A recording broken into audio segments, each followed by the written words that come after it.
Marvel studio से एक mini series release हुई है आयरन हार्ट, जो एमसीयू की 14th टीवी सीरीज है। आयरन हार्ट सीरीज के अभी 3 ही एपिसोड रिलीज हुए हैं। चलो फिर इस पर बात करते हैं। तो सबसे पहले इन 3 एपिसोड की कहानी एक्सप्लेन करते हैं। वैसे एक बात नोट कर लो, इस वीडियो में जस्ट कहानी एक्सप्लेन करेंगे और रिव्यू करेंगे कि ये सीरीज कैसी है, और ब्रेकडाउन के लिए एक अलग वीडियो बनाऊंगा। सो जस्ट रिक्वेस्ट है कि इस वीडियो को लास्ट तक देखें, और अगर नए हो तो भाई चैनल को जरूर सब्सक्राइब करें। तो शुरू करते हैं। तो भाई सबसे पहले देखते हैं रिरी विलियम्स को, जिसको MIT से निकाला जाता है दूसरे स्टूडेंट की हेल्प करते हुए। फिर रिरी अपने सूट पर जो काम कर रही थी उसको पहनकर निकल जाती है अपने घर शिकागो, अपनी मॉम के पास। वहां पहुंचते ही भाई रिरी को अपना पास्ट बहुत ही याद आता है, जो कि थोड़ा बहुत भयानक है। फिर वहां उसे मिलती है एक चोरी करने वाली गैंग, जिसका लीडर होता है पार्कर रॉबिन्स और उसका कजन जॉन भी, जो सारे प्लान बनाता है।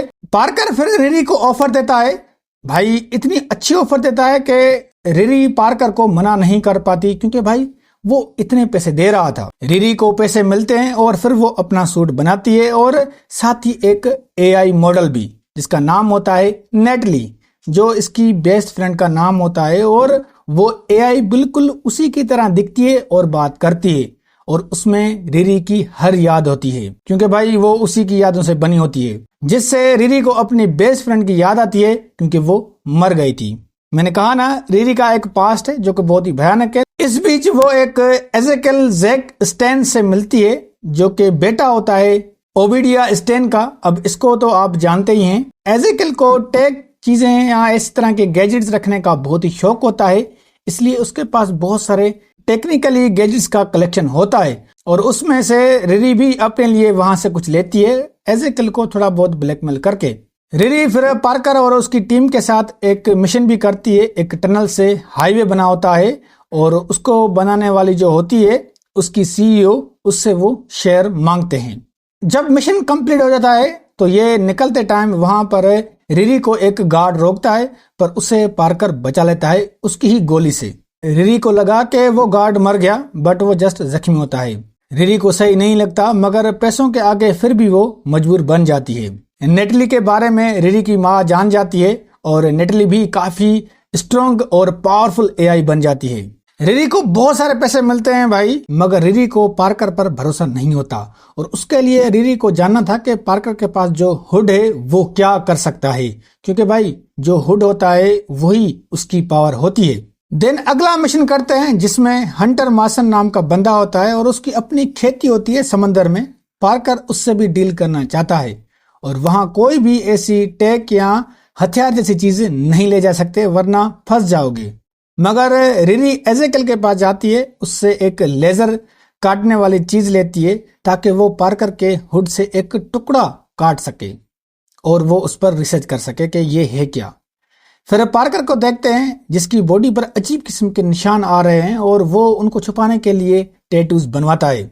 फिर रिरी विलियम्स के घर पुलिस आती है और उसे बताती है कि रैमपेज की डेड बॉडी मिली है। अब बता दूं कि रैमपेज एक हाई टेक इंजीनियर होता है, और वो पहले पार्कर के लिए काम करता था, पर जब रिरी आई तो उसको निकाल दिया गया, और कुछ दिन बाद वो मर गया। रिरी समझ जाती है कि उसको पार्कर ने ही मरवा दिया है, इसलिए रिरी कैसे भी करके वो लास्ट मिशन करके इन सब से दूर रहना चाहती है। देन फिर रात को ये हंटर मासून के खेती में जाते हैं, और सब कुछ सही चलता है। फिर रिरी अपने सूट को नेटली के हवाले करती है, और खुद जाती है अंदर और देखती है कि पार्कर मासून से डील कर रहा है, पर वो मना कर देता है और कहता है कि भाई ये चेक लो और पैसे लेके निकल जाओ यहाँ से, तुम लोगों की यही औकात है। रिरी को इन सब से कोई लेना देना नहीं था, उसे बस हुड का टुकड़ा चाहिए था, तो वो काटती है, पर लेजर कट गैजेट डिटेक्ट हो जाता है, जिससे पूरा सिस्टम बंद हो जाता है, और वहां ऑक्सीजन खत्म होने लगती है, और इसी से पार्कर का मिशन फेल हो जाता है, पर वो मासूम को मार देता है। रिरी वहां से भाग निकलती है, और वहीं नेटली उसे बचाने आती है, पर रिरी उसे कहती है कि नहीं, मेरे पास नहीं आओ, मैं खुद निकल जाऊंगी, तुम दूसरे साथियों को बचाओ। और रिरी जब खुद दूसरे रास्ते से निकलती है तो वहां आता है जॉन, और उसे देखकर परेशान हो जाता है।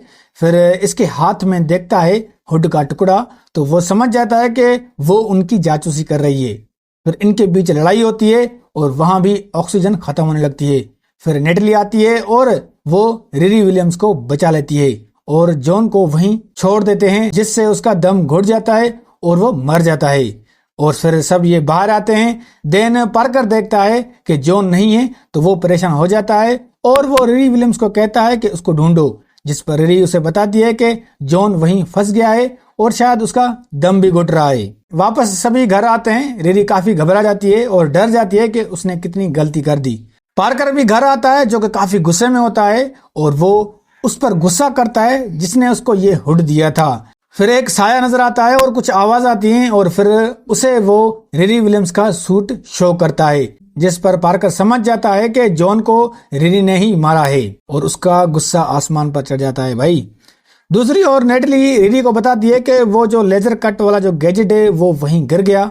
तो रिरी और ज्यादा परेशान हो जाती है क्योंकि भाई वो एजेकिल की चीजें थी और उन पर उसी का नाम था। अगर किसी के हाथ लग गया और उसने पता करवाया कि ये किससे है तो भाई वो एजेकिल को ही पकड़ेंगे। इसी वजह से वो परेशान रहती है। तो दोस्तों 3 एपिसोड में अभी तक यही हुआ है। सो हाँ, ये स्टोरी अभी तक तो यही चल रही है और सच कहूं तो मुझे बहुत ही मजा आया इन 3 एपिसोड को देखकर। हाइस्ट वाली वाइब आ रही थी, फनी है, मैजिक भी है और सुपर हीरो कैरेक्टर हैं तो उसमें और भी ज्यादा अच्छा लगता है। और मैन के भाई इसकी स्टोरी काफी एंगेज करके रखती है और बंदा बोर भी नहीं होता।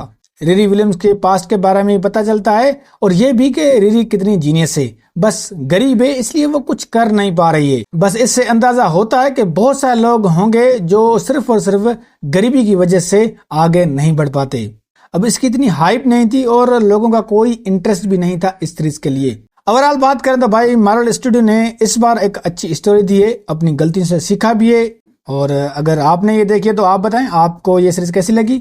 और अगली ब्रेकडाउन पर वीडियो बनाऊंगा तो भाई उसके लिए हमारे चैनल को सब्सक्राइब करें। और इसकी 3 एपिसोड रिलीज होंगे 1 जुलाई को, तो उन 3 एपिसोड को भी हम एक्सप्लेन करेंगे। तो दोस्तों वीडियो अगर अच्छी लगी तो लाइक करें और अभी तक के लिए और प्लीज भाई चैनल को सब्सक्राइब कर दें।